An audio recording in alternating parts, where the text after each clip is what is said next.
Brexit has dealt the UK economy a productivity penalty of £29 billion, or £1,000 per household, a Bank of England policymaker has said.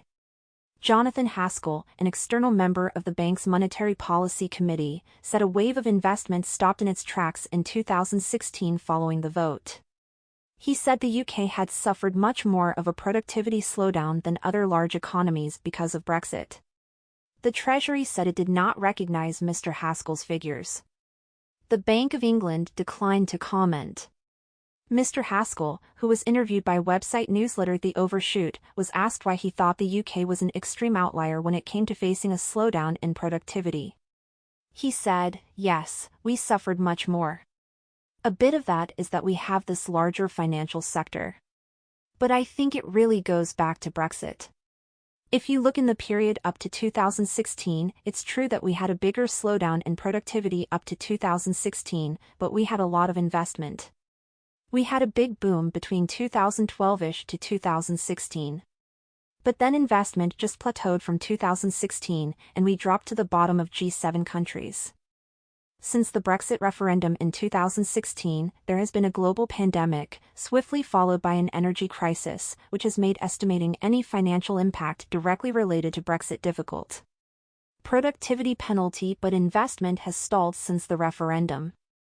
Some economists, including the International Monetary Fund, have suggested that uncertainty surrounding Brexit, including the unsettled issue of the Northern Ireland Protocol, has deterred at least some spending.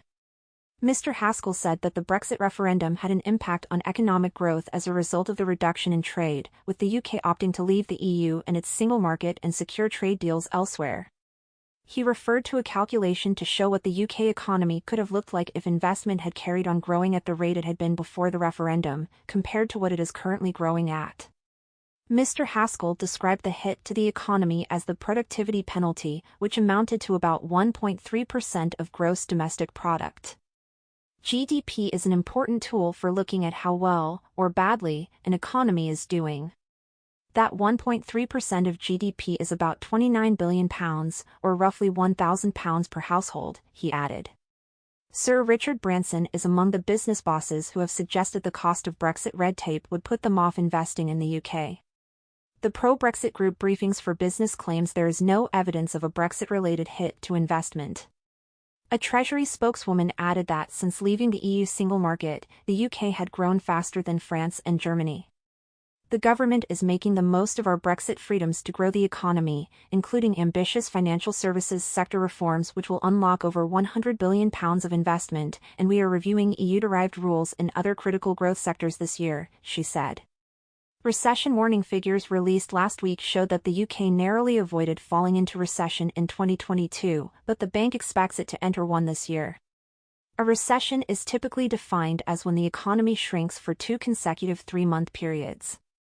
It means the economy is generally performing badly and companies may make less money and cut jobs, leaving the government with less tax revenue.